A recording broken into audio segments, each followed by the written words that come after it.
for entertainment purposes only. Although I am a licensed clinician, I'm also just a person. I love to be able to be in my real life and speak from that point. And that's where this podcast is coming from. So enjoy.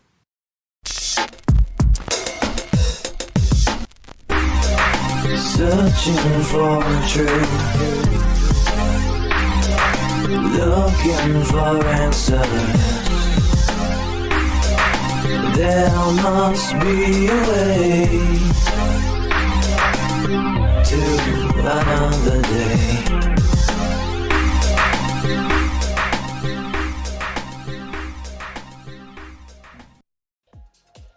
Hey, Yo. hey. Yo. Welcome to Keanvenient Truth, episode 70. 70. Well, it's kind of like a big episode. Well, 75, I guess. Five more, but I mean, 100 is going to be huge. We gotta do something crazy. Crazy. Crazy for us is like what? Do it outside or something? Right, exactly. You know what I was thinking about? I was sitting here. I don't know if you can see, but on my forehead right there, there's like a black, kind of like it looks like black right there. I've always seen that. Okay. You've never seen that? No, I'm noticing it right now. So I always thought that it was like hair.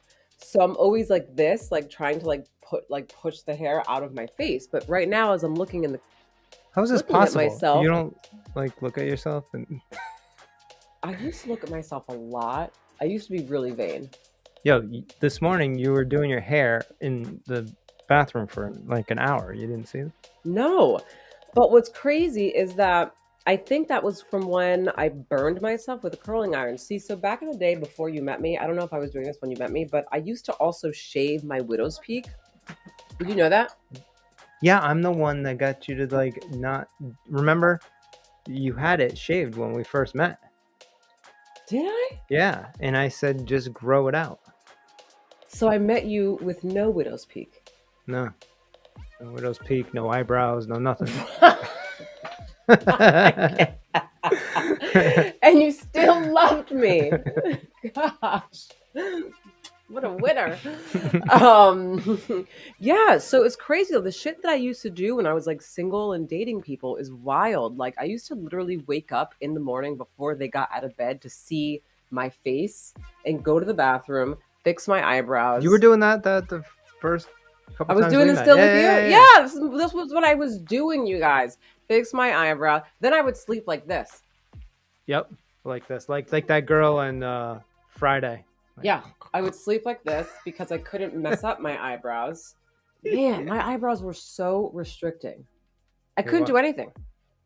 Well, you still don't jump in the water or go jet skiing, all those things that you promised me once you get your eyebrows done, but you know, it is what it is. First of all, the reason why I don't go jet skiing and jump in the water is because we live in New England. And I don't care what anybody, I don't care if it's 85, 90 degrees out here. The water is still freezing cold. Okay? This is not Florida ocean. Plus, you're not like a boat person anyway. Not a boat person. I get sick. I want to throw up. It's a whole thing. Now, let's go back to Tulum. Let's go back to Tulum, and I'll jump right into the cenote. Okay? You would. Oh, you did though. No, I didn't have my eyebrows on at the time. Oh, you just climbed down the ladder. I climbed down the ladder, but now I'm ready to go back and jump into that damn cenote. All right. Yeah, you gotta take me on vacation. Okay. So, what do you want to get into today? Oh, I don't know. I have been feeling like just I don't know, grateful this weekend, I guess. Just for I've been doing this thing over the past couple of weeks of trying to be more present at like all times, especially times where I like think that I need to be like thinking about all these things that are coming or whatever. Yeah. I purposefully been forcing myself to just be here and look at the table and try not to like think of things and like just focus on this is a table. Yeah, for like at least like a couple minutes. Right. Like just be here. I'm right. This is the table. That's facts. That's all I know to be fact right now. Yeah, I mean, even that is like going into something else, and then your mind can go into whatever. It's more about like Well, just if you like, have OCD, you could be like, look at the table. you The know, table's oh here, look, but the fuck, scratch on look the at that table. scratch and Yeah, that smudge, and right. yeah. So I'm not even doing that. It's more about just Mindful. yeah, and I've being kind of like in nature and stuff too, like. So we went day camping yesterday with our friends. We go day camping. And I went to the bathroom, and the bathroom was like, you know, a little walks away. And like, I took that time to kind of just breathe and be there with like nature. And, why don't you explain to the people what day camping is, just in oh, case? Yeah. Day camping is a thing we made up because our friends love camping. Fucking love camping. And they go like every weekend in the summertime. It's crazy. And we also love the activities of camping, like, you know, fireplace, hanging out with friends, you know, doing whatever they do, you know, grilling and stuff like that, going to the lake. But like, we don't like the whole sleepover thing and being cold at night or whatever and smelling like a fire pit and all that other shit. Yep. So we hang out all day long, and we bring food, and they have food, and we do whatever, bring drinks, they get drinks, we're drinking, lunch, doing dinner, whatever. right. And then we pack up and leave after dinner time. And then we get to sleep in our beds. We sleep in our beds at home. And take a shower and not smell like fire anymore. Yeah, and have a nice, comfy, warm bed. You guys, I was close. I will tell you. Like, I'm on this journey where I'm trying to flow, and I'll get into that. Like really trying to flow with things, flow with life. So a week leading up to this day camping trip, I was like, let's just go. Let's just stay the night, right? Was I not? Every day. I already know. I was like, let's just stay the night. It'll be an experience, which in my mind, when I was telling you that, I was really feeling that. I was like, this will be an experience. I'm trying to flow with just life and just do whatever, right? Like, and I'm like, it's going to be great. Soul's going to love it, right? And I feel like I almost had you. Yeah, there's a part of it. I probably maybe... I was almost going to just kind of give in and be like, okay, like I already know all the little detail things that you're going to start seeing when we're in it beforehand. Right. But I could just go to watch the show. But the problem with that show, like my show, the Aaliyah show, is that I was involved in it, and I already know that I don't want to do that. So that was my thing, and I'm like, maybe I guess I could push myself, but I really don't feel any need or pull or whatever to do that, unless it was like a situation where, I don't know, the car broke down or something. I wouldn't like fight it. I'd just be like, all right, we'll just crash here and figure it out in the morning or whatever, right? Right. But like, I'm not going to intentionally go into it because, I mean, I already know all the things that I don't want to do. So basically the day before we were going to go day camping, it hit me. Okay. Yeah, which I also knew that too. I knew that as well. I was just waiting for you to either like fully commit to it, and then I was gonna be like, okay, wow. I was just like thinking, like I was fine until I got my first migraine, like 2 days before that, and then I was like, okay, migraine, and then I got the second one, and then I was like, we're going camping, we're gonna stay the night, I'm gonna have to do my migraine medication plus all my CBD to go to sleep plus all my other vitamins plus I mean, it was like all, and then the list got so overwhelming that I was like, we just need to just go home. Yeah, no, I knew all those things, and I was just waiting to see whether you were going to like push past it and I couldn't flow on this one. I couldn't flow on this one. And then I also knew by like Wednesday, like there's no way we're doing this, right? Because Friday, I knew that you and I were going out on like a date night, and we ended up going to like this haunted house and Scary Acres for those of you in the New England area. Then I knew that the next morning we were going to have to go to the grocery store, do all this stuff, pack up the kid, and then go drive to the day camping thing. Then we were going to be there all day. Like, I was like, that's already in your mind. It's like, I'm doing a lot this weekend. So, so there was that part of it. Yeah. And then also then your whole period thing. And then my period, yeah. I was like, yeah, this is, Wasn't gonna happen. But hold on. Then the other part of it though was for the past week and a half or so, we told our friends that we would do it if if they would get the UFC fight out in the middle of nowhere with Wi-Fi and everything. And we get there and they fucking pulled it off. They had it. But I knew that Steve was going to be able to do that. So I was like, we got to let them know beforehand like that. We're really not. And I was like, go. I'm not telling them. So I had to like tell I them the night guilty. before. And then, but they still did it and we had fun and they hooked it all up and it was nice. And like, great. you know, and then we left after dinner and send pictures in our cozy home. Sorry, guys. So, quick question. Does everyone in New England, when they're talking about like even their own kid, I noticed this, like when people are talking about their own kid in New England, it's lots of like, they'll tell me a story and be like, yeah, so the kid, and in my mind, I'm like, the kid? Like, you mean your kid? So but they reference their kid as like, yeah, you know, the kid was there. And I'm like, the kid, like, it's such a weird way of referencing your own child. No, it's like, I'm going, well, if you're talking to somebody else, right, and you're saying, and they're like, oh, what are you up to this weekend? You say like, yeah, I don't know, hanging out with the kid. Me and the wife and the kid are going to wherever. Yeah. Yeah. It's I didn't know it was a New England thing. It is. I observe it all the time. I hear you guys when you speak, and I'm like, the kid. The kid and the wife.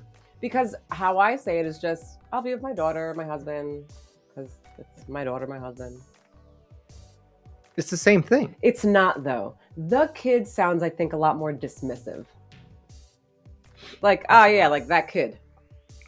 I'll be with that kid over there. It's like, it's your kid. Like, but nobody up here thinks that, though. Nobody in New England thinks that. But when I'm speaking to you all in New England, I'm like, who's the kid? It's your fucking kid. You gave birth to this kid. Your husband shared in that process. It's your kid. It's not the kid. It's your kid. Well, that's very possessive. But it's also like, but it's very dismissive just to be like, yeah, so I'm with the kid. It's like, the kid? Who's the kid? I don't know who's the kid. I guess it the neighbor kid? Is it the kid down the street? Is it the the best way to say it would be like, I'm going, say your names, right? Wouldn't that be the best way? But if someone doesn't know your kids' names and they don't know who the fuck you're talking about. Yeah, the wife. Yeah, my wife. The wife and the kid. My wife. Now it's like, you acknowledge, yes. I'm your wife, you're my husband, she's our daughter, we're a happy, great, loving family. Not like, yeah, I'm just hanging out with the husband. It's like, it just makes you this like, you. So we're literally talking about one word. There's the and the. Yes. It makes a huge difference. Maybe. Listen to other people speak who aren't from New England.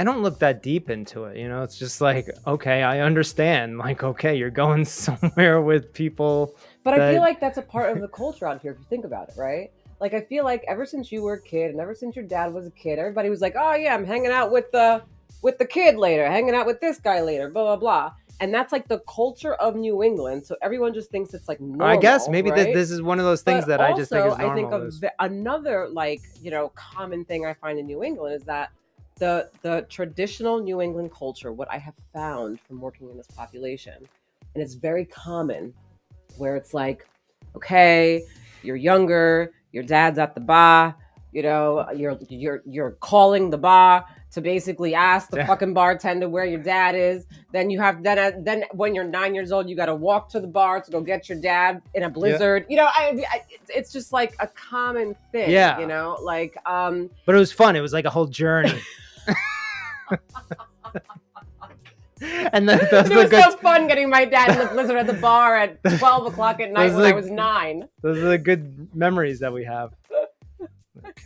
It's wild. It is so wild, but it's so common to everyone. It's just like, whatever. So the point I'm trying to make is that like this dismissiveness, there's a dismissiveness within just the culture. Like, I'm just going to go to the bar while my kids are home doing, I don't know what, 'cause I'm at the bar, or I'm going to go down to Louis and have some wings because this and that, or I'm going to, but yeah, at the same time, New England culture is also so family oriented. It's interesting. Well, it's like interesting, like a known thing. That's why we can use the word the instead of my, because it's already a known thing that. Well, everybody out here knows type. what the fuck that is. Yeah, right. But when you're talking, no, this is one of those things that you like grow up with out here, but then you like move to, I don't know, say like, I don't know, California or Texas or Florida or whatever, and So they're different. like, oh, huh? Yeah. And I'm like, what do you mean? What's the problem? Like, you don't get right? Yeah. There were so many of those things when I originally, like, when I moved to Florida to go to school, like, People must have been looking at you like, what are you saying? probably, but I didn't even realize it. Like, there had to come like a moment. I think it was through David, probably because my friend David, he's like from the West Coast and I'm from the East Coast, and it's like totally different vibe. And then we became roommates. And then he just was very honest with me and told me, like that. Like, you got to change this up. I was like, why are you doing that? Why are you saying that? Switch it up. However, though, I will say I do kind of appreciate a good old-fashioned New England accent. Yeah, and a good New Englander is always fun at a party. A good New Englander is always fun at a fucking party. Yeah, at a party. You will fucking know party. he is from or she is from New England. And they always got fucking stories to tell.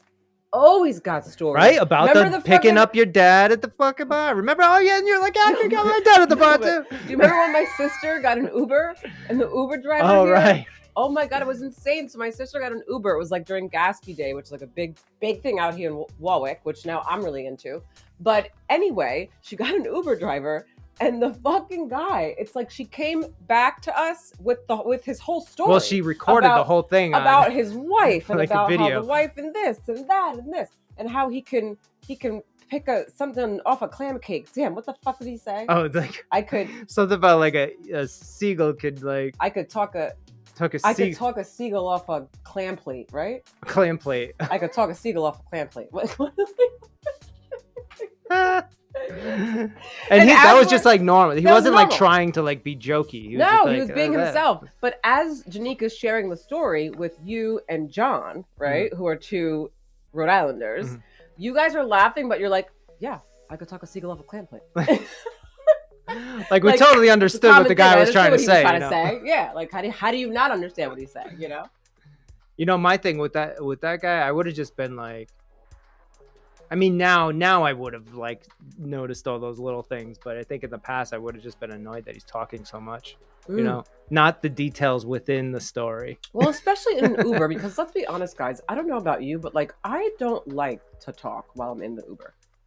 I usually do, actually. Really? Well, I don't know. It depends on the time. You know, sometimes it'll be like super early, and then I'm just like whatever. But like, I don't know. I usually try to catch the guys. I'll be like, oh, it's a busy day today, and if he starts talking, then I'll start talking. But I won't even say anything if I don't want to talk, you know? They usually don't talk to me.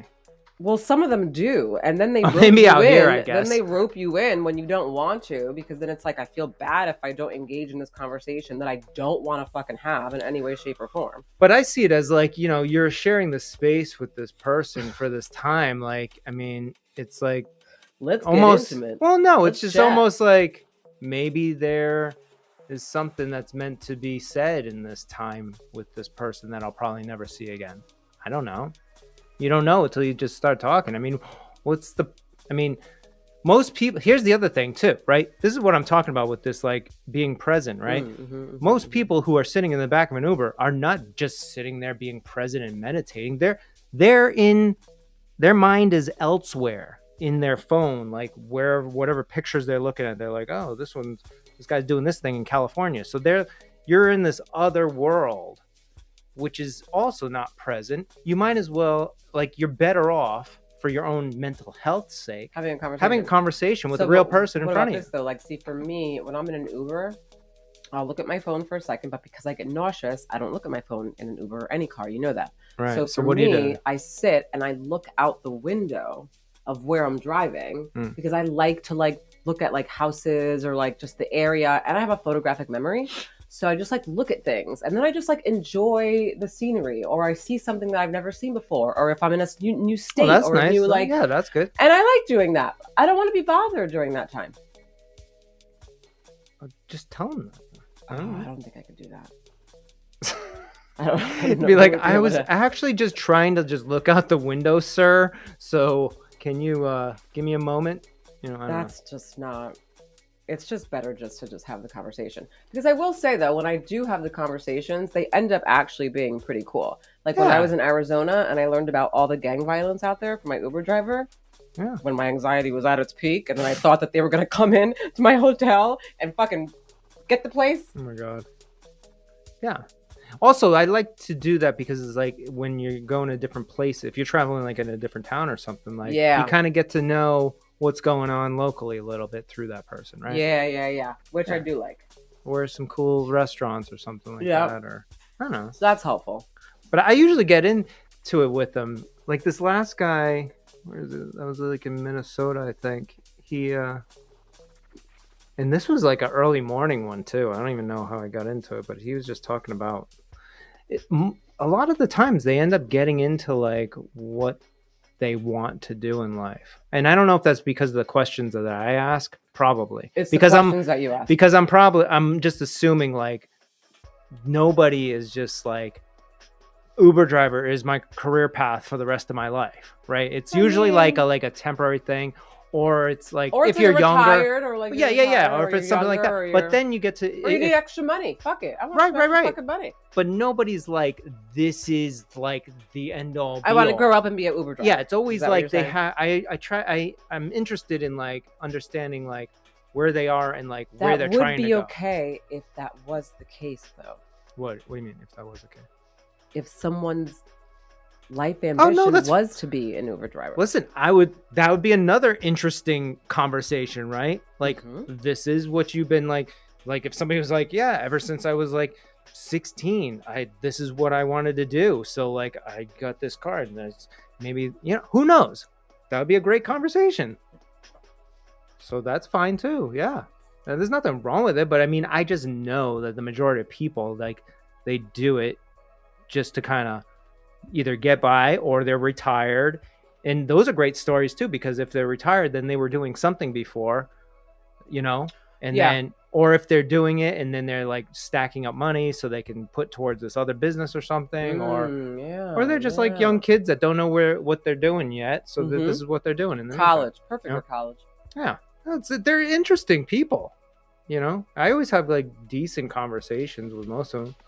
The ones that I don't like are the ones that like are like have one earbud in one ear and they're having the phone is always they're fucking having a on. Conversation while you're in there, right? And it's like quiet when you get in there and you kind of hear them say something. You're like, huh? And then talking to you. and then they just like have this other conversation in a different language or something. And you're like, okay, always. And then. Or the ones that they have the other guy on like speakerphone, so you got to hear the other person talking the whole time. It's usually in a different language. Just so happens. I don't know. No. Yeah. Those ones are kind of like, all right, guy. Like. Well, now I'm like looking at him from the back seat, like. Yeah.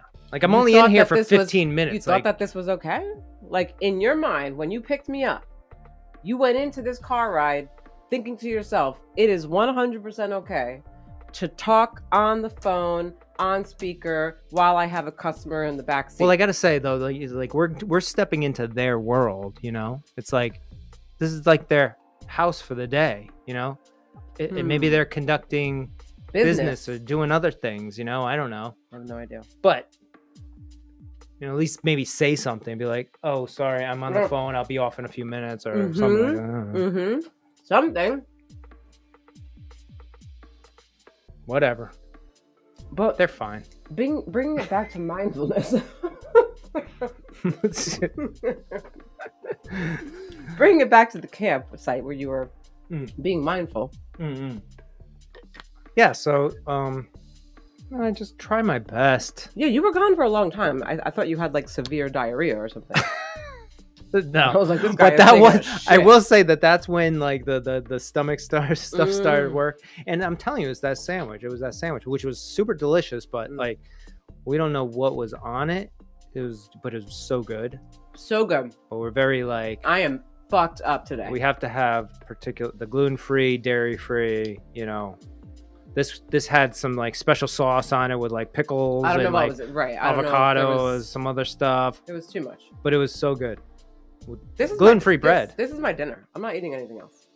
Yeah, that's like Pliables. yeah, sugar bowl.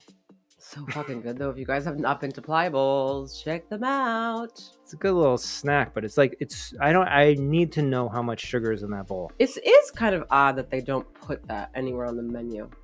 Yeah, well, because nobody would fucking go there ever again. No, people would. Be like people 75 grams of sugar. People in the United States would be like, "Oh yeah, this is so good." No way. Knowing that it's 75 grams of sugar. No, yes, they would. No, because it's the United States. We're like programmed. Everyone's programmed to be like, "Oh, 25 grams of sugar, no big deal." But if it said it right on it, people would still eat it. Not as many, I think. I think there would be people that would avoid. Just like a Dunkin' Donuts coffee has like whatever, people know like how much sugar's in that 50 shit, grams of sugar. I think they know it, but it's not on it. So like they're like, oh, that's hearsay, you know? I don't know. Listen, I don't know what they think. Those damn energy drinks, you know the fucking organic ones that I bought? Yeah. From Whole Foods, right? And they have different flavors, right? Yeah. So I've been getting the all white one because it only has 6 grams of sugar. Mm-hmm. I decided to get wild and get the passion fruit one. I checked the like sugar. 23 grams or something. Joe, I checked the sugar in the back of it. 29 grams of sugar. I fucking lost my mind. Now I can't drink it. Yeah. Now I can't drink it. Like some of those like organic, fresh pressed, like whatever juices, like they'll have high levels of sugar, which is still no good for you, but at least in that form, if it's like cold pressed, you know, you still kind of got some of like some of the fibrousness, which, and the sugar that's in there is attached to like a fiber molecule, so your body knows what to do with it. It takes time to break down. But it's that's why like these like fake sugars, they're just straight sugars, and your body doesn't know what to do with it, so it just stores it as fat. Also, I meant to send you stuff, but since Instagram sucks and they fucking canceled everything about you on there, I can't send you anything. But I was going to send you this whole thing from like Dave Asprey. Do you follow him? Yeah. Anyway, he posted something about how, and it's like a real thing, and he talked about it, how too much water. So this girl actually died from drinking like too much water, but the thing about it is that the water didn't have any, like, there was no minerals in the water, right? Nothing, so it was just like regular, like, what, tap water that is, or what kind of water? No, it's the same water that we drink, which is like, we have a gravity fed filter, right, which it filters out everything, even like fluoride, the smallest particles, right? Now the reason why is probably because that woman probably didn't have like a variety of diet, really. She may have had like a very limited diet, right? So which she wasn't getting enough. Yeah, so most people get minerals, all the minerals that they need throughout just eating different foods, right, like spinaches and vegetables and whatever you eat, you know, your meats and stuff like that. So you don't necessarily need it in your water. But if you have a super limited diet and then you're drinking water with no minerals in it, then yeah, I mean, yeah, you're missing some serious stuff that you need. People need to know that. It was wild when I read that. I was like, Jesus. But of course the headline is just like, woman dies of drinking too much water. I mean, she's probably I mean, she's probably like the only person in history, you know, maybe a handful. Interesting. Yeah, I mean, listen, I pay attention to that too, and then that's why I think, like, you know, with our daughter too, because she doesn't. Not the daughter. I'll say her name. I don't know what you. Not the kid. The kid. Yeah, she. You know, she's getting a little limited on her vegetable intake, and we drink that type of water, you know, so that's why I'm always like, I'm like put trace minerals in her water sometimes, or I put like I'll do zinc or whatever. But it's good to get the whole like variety of trace minerals. But they actually have filters now that actually get everything out of it, and then it feeds in minerals afterwards. Oh, really? Yeah. Interesting. So I know that actually, you know what? Let's switch tunes. I was gonna actually ask you if we can talk about Will and Harper, but I know that you're so sick of me talking about it.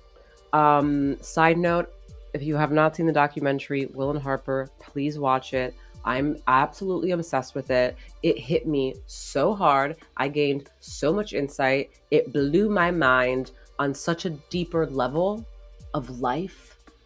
Um, anyway, if you're looking for something like that, watch Will and Harper because it's beautiful. But why don't we talk about Reiki? Okay. Yeah. You know, well, you can go ahead and talk first, and then I'll tell you my thoughts on it. On Reiki? Yeah. Okay. So basically at our practice Infused with Love therapy, what we're wanting to do is really combine the spiritual with the clinical. I think we talked about this in episode 69 actually. How, there are some people in the world who I believe that, clinical and only focusing on clinical is enough for them. And it can get you to really great, healthy places in life. And then I think there are just some people who do the clinical, but who may need a little more than that, who need a deeper spiritual connection, and, revelation, whatever you want to call it, along with the clinical. So in our practice, actually outside of our practice prior to this, I've worked with so many people on a clinical level. And as I was working with them, they also had like shamans they were working with, or like, like doing Reiki or other like energy things on the side. And when they would come in and tell me about their sessions with their shamans, I'm listening to them and I'm like, yo, we just talked about this like last week. Like, this is the same exact thing that I said to you, just in a different language, right? So they'll come into session like weeks later after we've talked about this whole thing, right? They've been resistant. I've been like, hey, it's this. They're like, no, right? And I'm like, okay, right? Weeks later, months later, even, right? They'll come back in and they're like, Aaliyah, I just realized that it's been me all the time. And I'm like, so now I'm sitting there mind blown because I'm like, yo, we've been talking about this shit and I've been telling you this for months. Hold on. First though, you realize this is you too, right? Like since the day I met you, I was saying that, and then you had to go through this experience and you did the same thing.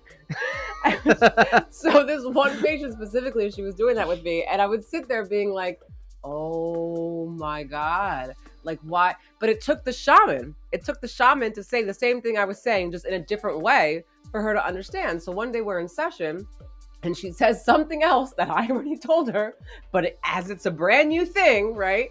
And she's like, yeah, so this, that. And I start laughing and I'm like, we talked about this like months ago, right? And she's like, I mean, yeah, but like, but like it was just like said differently. And I'm like, I get it. But then what I realized was that's okay, because it is about how people say things, right? Like everyone's brain hears what it wants to hear in that moment. And I think a lot of it is based on how it's being said and where your brain's at and how willing you are in that moment to take the information, right?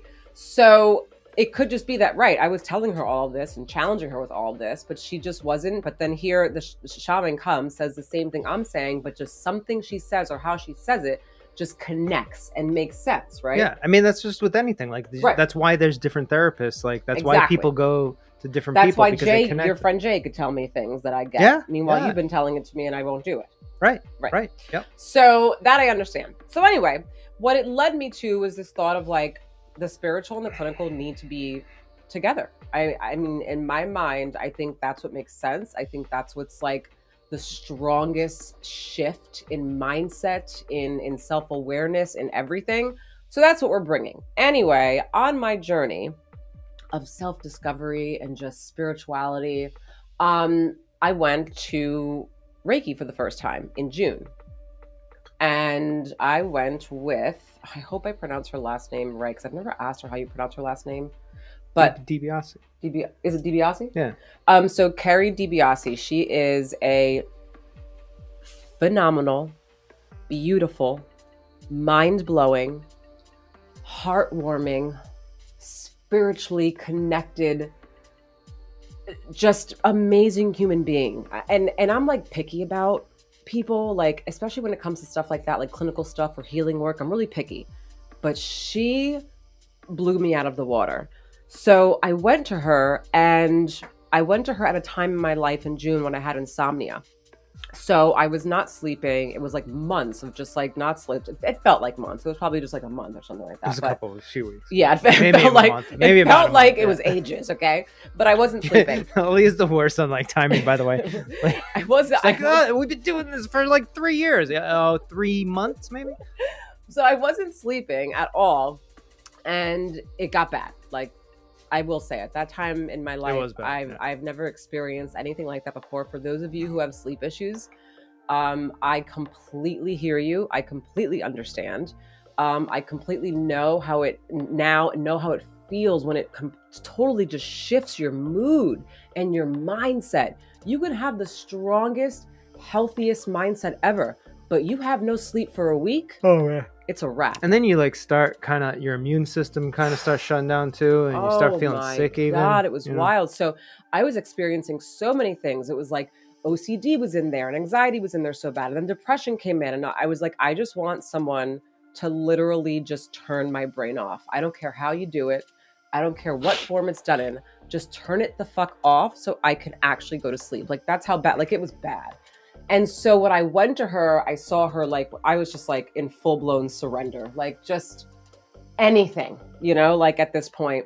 And from the time that I walked in, she had a picture for me, a drawing for me, which was right spot on. It was like a drawing of like this like thing that was like ascending and like going up into like the universe, and then all these other things around it that were like transforming and shifting into something else. And when I saw it, I was like, oh my God, this is like what I feel like right now. Because in this stage of insomnia, I honestly felt like I knew the universe had a path for me, and I knew that this was just a part of the path.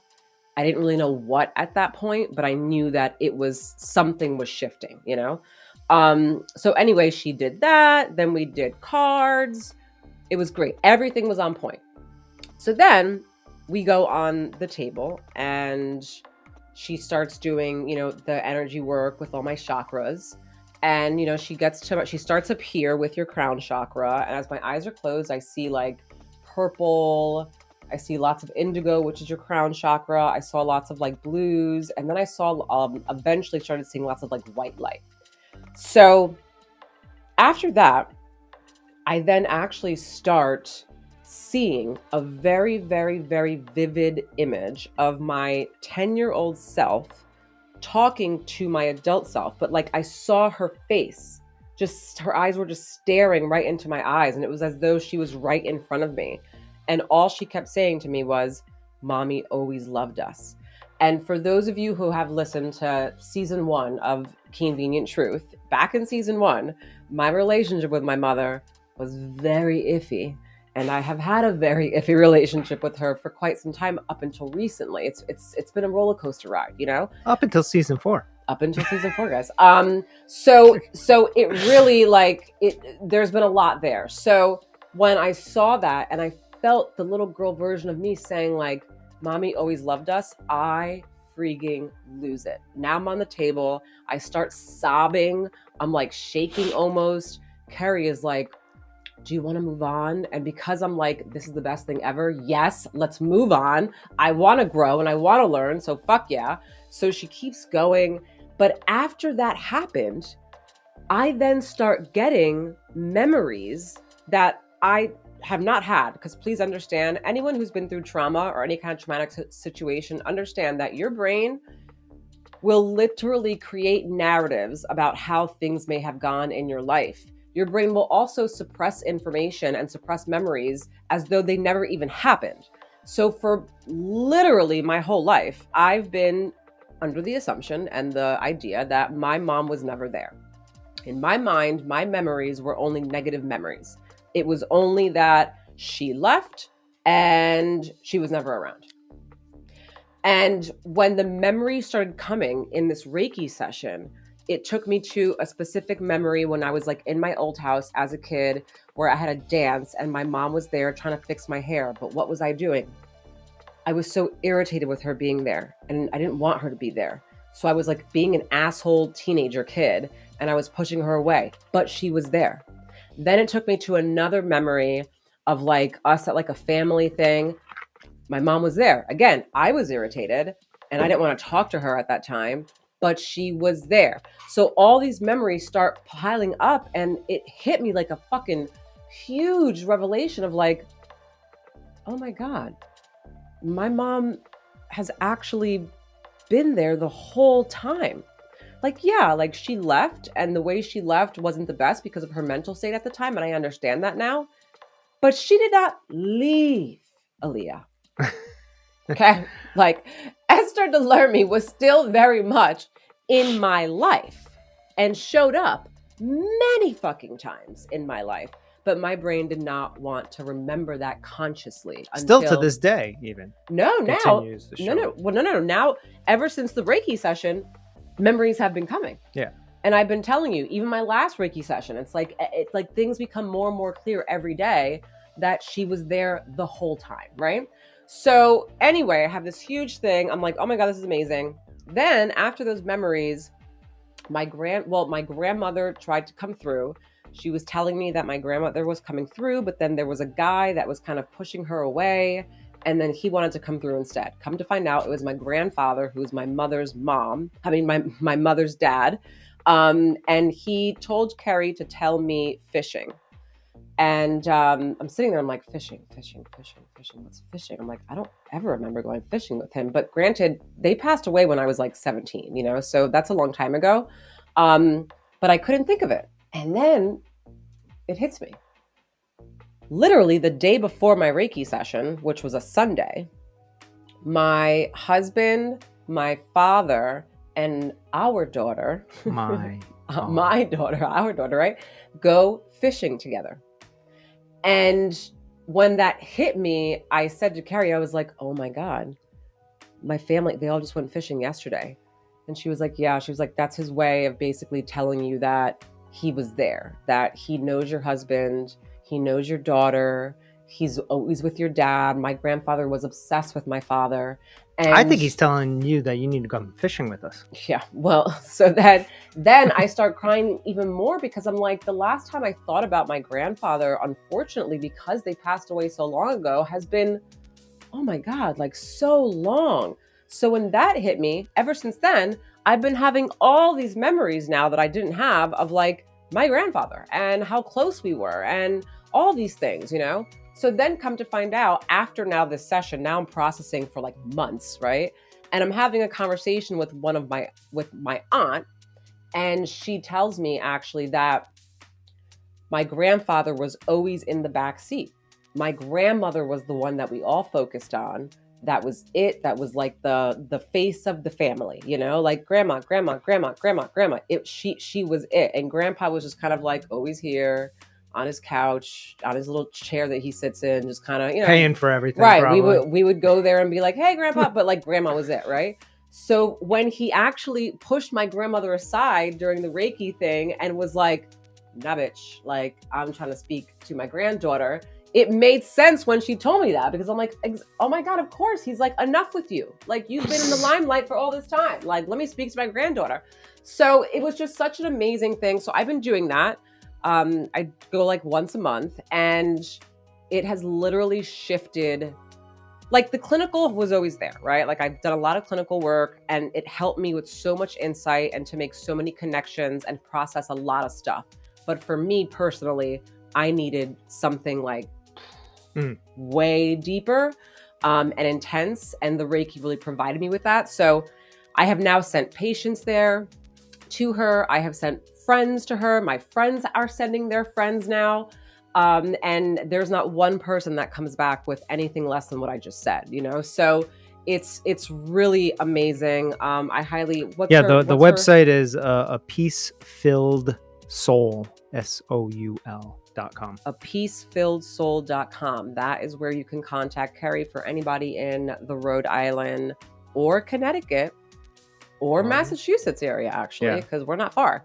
I highly suggest, if you're looking for something spiritual, something energy, something really like Maybe introspective. we can get her on here too. Oh, we're definitely getting Carrie on here. Yeah, that's without a doubt. But yeah, I would highly check her out. She's amazing. Yeah. So I was actually thinking about this the other day, and because I was doing my buddy Jay's numerology, right? He's very self-aware, and I feel as though I am as well, and Carrie is as well, right? So I went to Reiki with Carrie. I thought it was amazing, right? But I think I didn't get this because I've already. Well, it was different. Yeah, you yeah. addressed a lot of this core stuff. So for you, it was a different experience. In fact, I come more from, I guess, more of the spiritual side, and I'm learning more about the clinical stuff as we go along here, Yeah, it's amazing stuff, and all these things, whether it's Reiki, numerology, astrology, all of that, these are all paths to the same place of where we're all trying to be is love, compassion, understanding each other, communication. That's where we're all trying to get to. But there's a million different paths. There's yoga, there's whatever, there's meditation, there's all kinds of different ways to get to the same place. Right. And going back to your point of you're a patient, hearing the shaman instead of you. It's like everybody is tuned in to one of those paths, and you just have to find which one you're most comfortable with and which one speaks to you, and we can all get to the same place through different methods. Right. But what I realized was if you are somebody that is already spiritual and already very self-aware, when you do a numerology or a Reiki even, it's all that. I don't mean to say all it is. What it is more of a confirmation of what you've been pursuing or doing for however many years or whatever, and then it's it gives you more push support and push towards where you're on the right path. Yeah. Keep it going. Don't give up on yourself. Right. That's kind of what you get, and it's not so much like a mind-blowing thing, but it's a calming almost of okay, this too. All right, so we're on the same page. We're going. But here, I think right? also though, for the Reiki, for anyone who let's say is already kind of has that spiritual connection with themselves and the universe, because Reiki is also energy work. No matter how aware or insightful you are, our chakras at times get blocked. Right. And what happens is sometimes in life we feel stuck, whether it just be with work or something of that sort. And it really may not be anything else other than the fact that your energy is not lining up. Things are not syncing. Something's blocked, whether it's your crown chakra or your throat chakra or your sacral. What is that? Sacral. Yeah. Oh my gosh, why am I blocking? Anyway, your root chakra, whatever it is, right? You guys know. Those need to be unblocked so that energy can flow. If they're blocked, then the energy is not flowing throughout your body, and then once that opens, then you start to kind of feel a shift in your life. So really, it's really, I'm not really liking the way that you describe the chakras. You're calling them when they're really yours. They're your chakras. Just saying. No, see, everybody has chakras, though. Yeah, they're mine. Everybody in the world has chakra. Not the chakra. Not everybody in the world has children, okay? So this is, or a husband or a spouse or whatever. So this is different, okay? Anyway, so what I'm saying, definitely, I mean, there's huge value in all these things, And so even if you are already very self-aware or spiritual, you can definitely benefit from any one of these things, because most likely if you haven't gone down all of the avenues, there are things you can learn from each avenue in a different way, right? In fact, Carrie came and did her numerology with me, right? And it was a very same thing because she's the same type of person. It was a very confirming moment. She felt very confident moving forward, right? So it's definitely a what's it called, a confidence building and just a motivating thing, even if you're self-aware. I think the confirmation is great too, because how many times in life have we been faced in situations where we're on a path, right, and we have this thing in our mind that we're going to be doing, but we're kind of doubting it a little bit. You're I don't know, what if it doesn't work or this or that, So to have that is at least oh, like a breath of fresh air of like, okay, this is good. Yeah, definitely. That's what numerology was for me. And I'm so like analytical. Like I needed all the details. And I think numerology really kind of like lays it out for you. And that whereas like Reiki is kind of a more of a just like an energy, and you kind of just things just shift without words even, you know. But yeah, man, you kind of need to dabble in all of them to find out which one really works connects for you. with you, you know. Absolutely. And then the clinical side, the talk therapy and stuff, that is, I mean, everybody can obviously resonate with that on this, like, you know, plane on Earth as a human being physically, you know. And wait, what do you mean? well, I'm just saying, like, you know, just like the spiritual aspects of doing all these other things, like that's like that's obviously one part of it. And then the talk therapy is another avenue that it seems like everybody can relate to. Like, oh, you know, that's always what the first thing that somebody's gonna be like, oh, you need to go to therapy therapy's or whatever. gonna be the right versus something. Right. So like everybody can understand that and relate to it. So that's like one thing. And then there's all these other spiritual things. But and then there's with the clinical side, there's EMDR. There's like, you know, I guess what else is there? There's other clinical. Oh, I mean, EMDR, psychedelic assisted therapy, rapid resolution therapy. These are all different techniques that you can use, you know? But, oh man, I was going to say something about that. I hate when that happens. It's happening more as I get older, as I'm approaching 43. This guy. Oh, you guys see Cash? This guy keeps coming over to say hi to me. Hi. Okay. See you later. He is so great. Why isn't he doing that to you? I don't know. For those of you who know about Euro, who was our first big boy mastiff baby that we had, and I'm sure you've seen him in our season 1 episodes, this is Euro reincarnated, actually.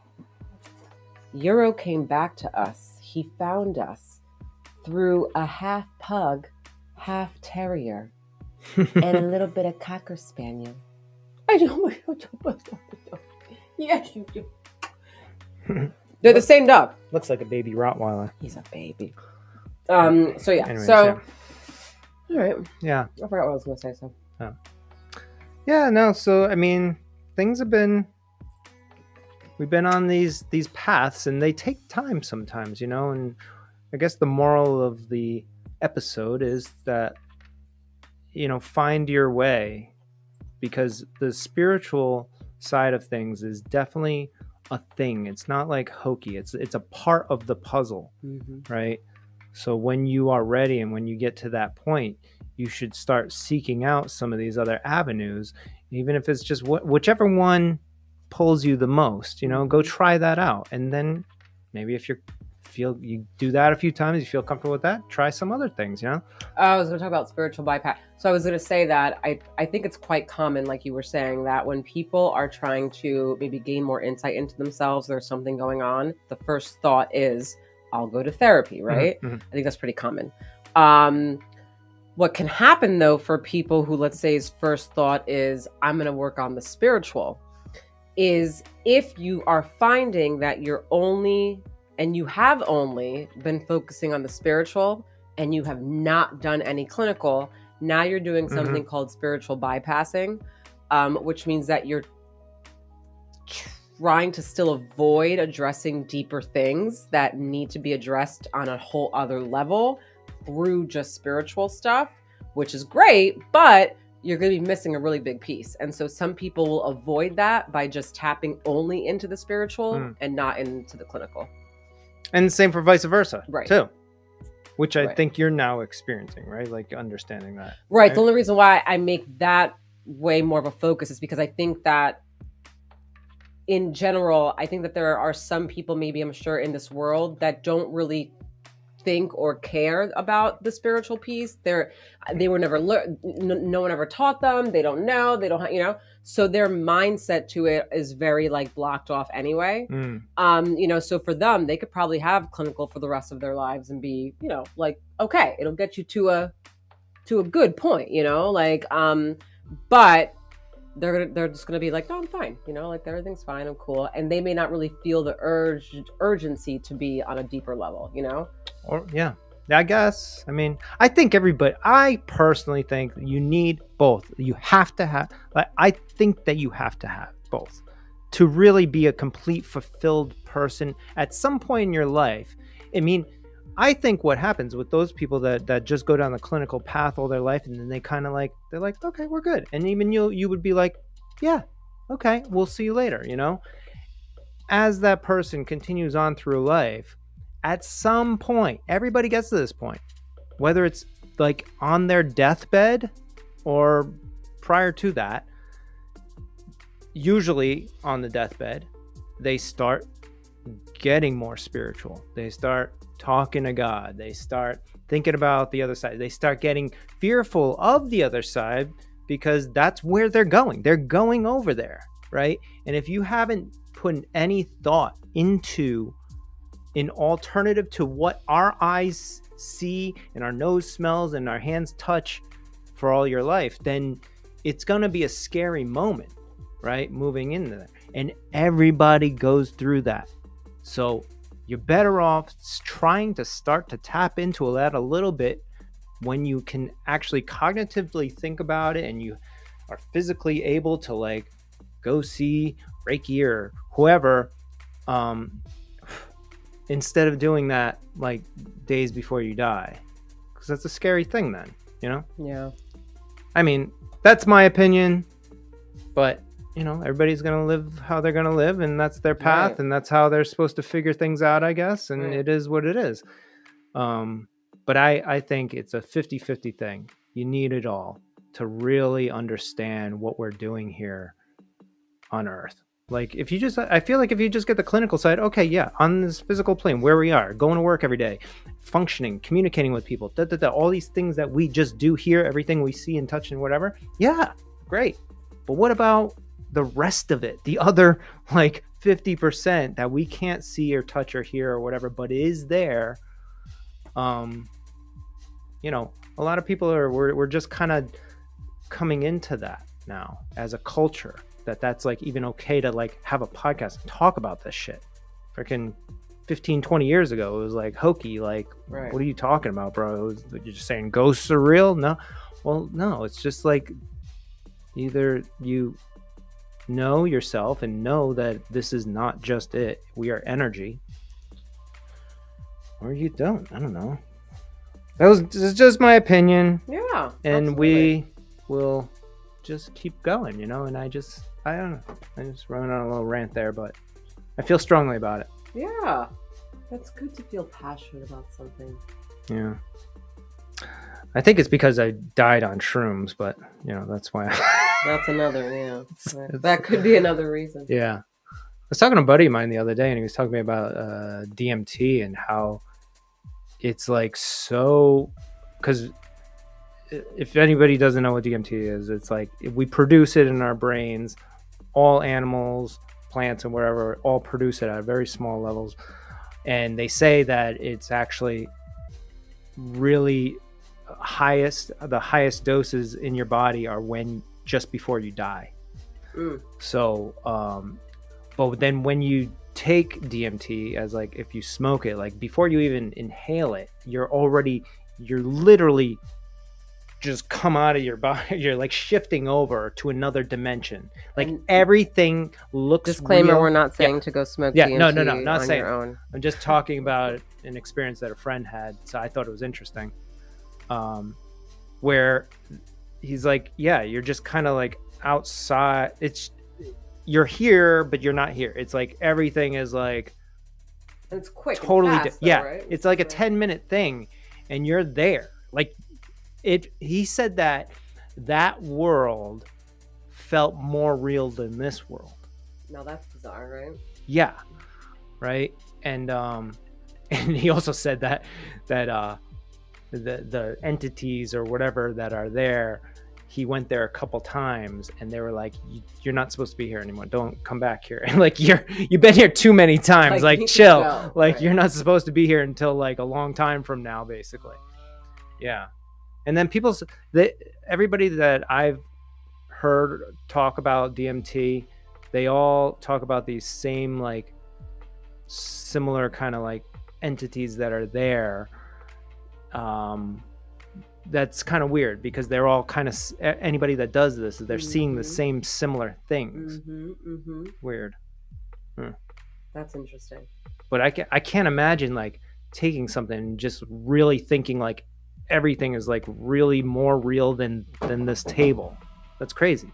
I mean, I guess I've been there because I could see in that kind of situation, I could see you not wanting to come back then, right? Especially if everything's so real where you just went to. Like, I'd be like, wait, is this where I'm supposed to be? You know, like, yeah, really kind of gets you thinking. And maybe what it is just like chemical reaction within you that's actually showing you what is literally right in front of our face right now, but we can't see it with our senses. Right.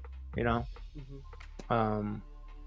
Yeah. I mean, I've kind of like gone there with like acid or shrooms back in the day or whatever, but I always like knew to tell myself, I was like, this is not real. This freaking Mickey Mouse that's dancing around in front of me is not real. And then you'd go like this and it's like, yeah, I mean, it's not like, there. Yeah. So it's so different because, right. It's different then because that's like a hallucination. But, you know, I mean, I guess what he's experienced, I guess, was a hallucination. But at the same time, I don't know. You don't know. I don't know. Yeah, you don't know. Wild. Like, why would the human body produce this, right? Why is it so readily available, like in all kinds of animals and plants and stuff like that?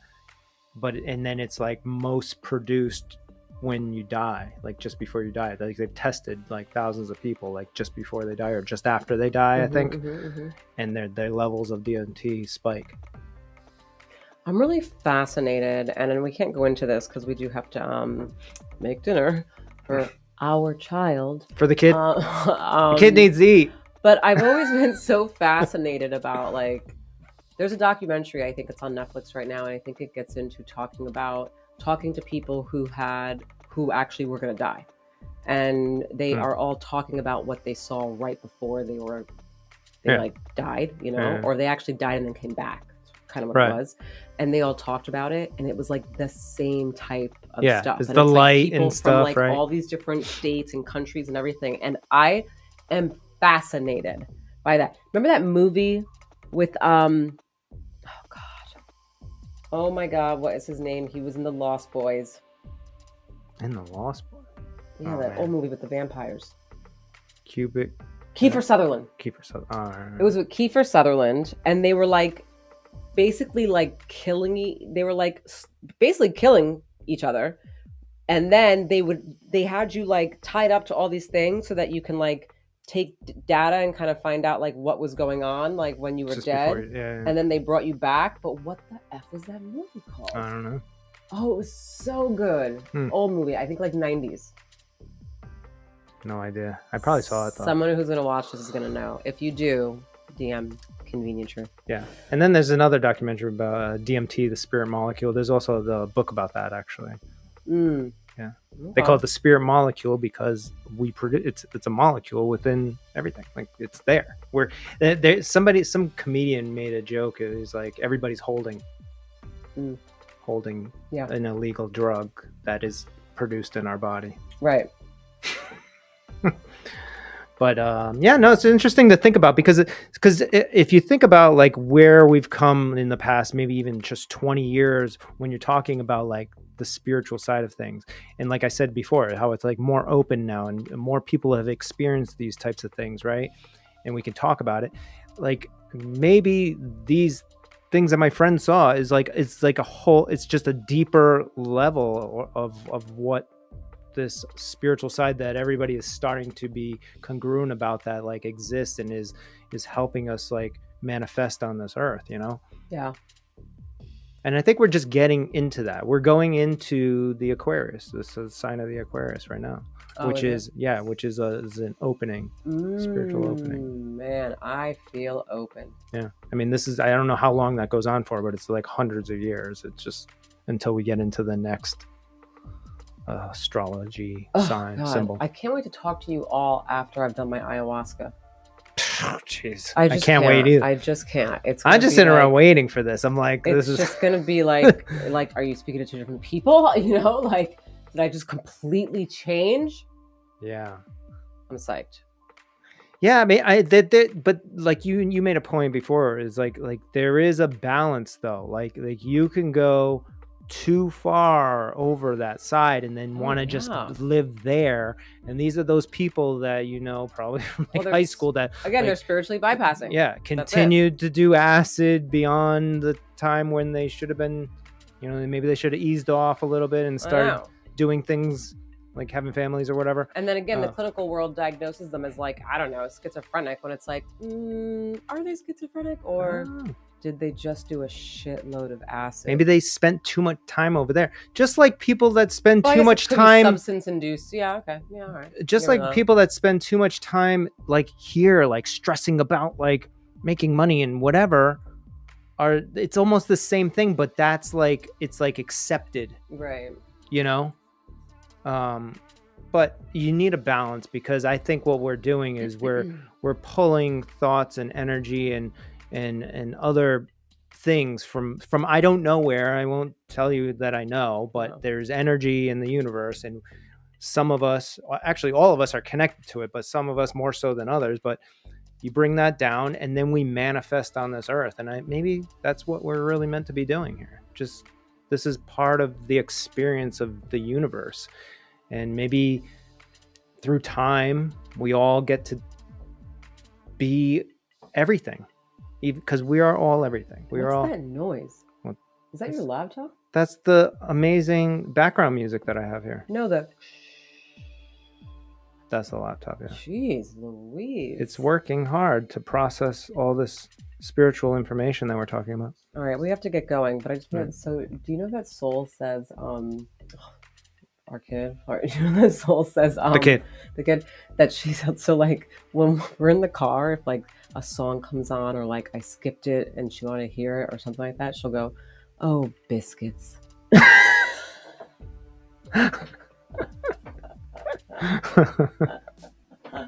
Everybody's like, you guys are fucking nerds. No one else. Don't like parents think that's funny. Anybody who's watching this that doesn't have kids, they're like, they just hysterical. shut it off right now. Oh, biscuits! Come on. Fucking funniest thing. A 4.5-year-old saying that, and they like really mean it too. All right. Okay. Anyway, that's 2 weeks in a row. Congratulations, Aaliyah. Yeah, because I'm on a journey and a path of consistency. We've already talked about this. You guys are literally on the journey with me. Mm-hmm. It is great. And as a human being, I feel like all of our challenges have to be like consistency, right? Like as just human beings in general. And I am really dedicating myself to being consistent in my life. I think so far I've done a good job, and I just feel better all around. It's good, yeah. Yeah. That is a good point. You just, if you're out there, you're trying to get something started or whatever, just be consistent with it. Just start, even if it's a little thing. And start with one thing if you're trying to work on that. Don't be like, I'm going to do this, that. Don't set yourself up for failure. Focus and consistency. Yeah. All right, guys. We'll see you next week. See you later. Care. I'll make your noise because we didn't make it at the beginning. Ba, ba, ba, ba. That one? Oh, that was kind of like lame. Ba, ba, ba, ba. Yeah, you got to do it at the beginning because you get really excited when it first comes.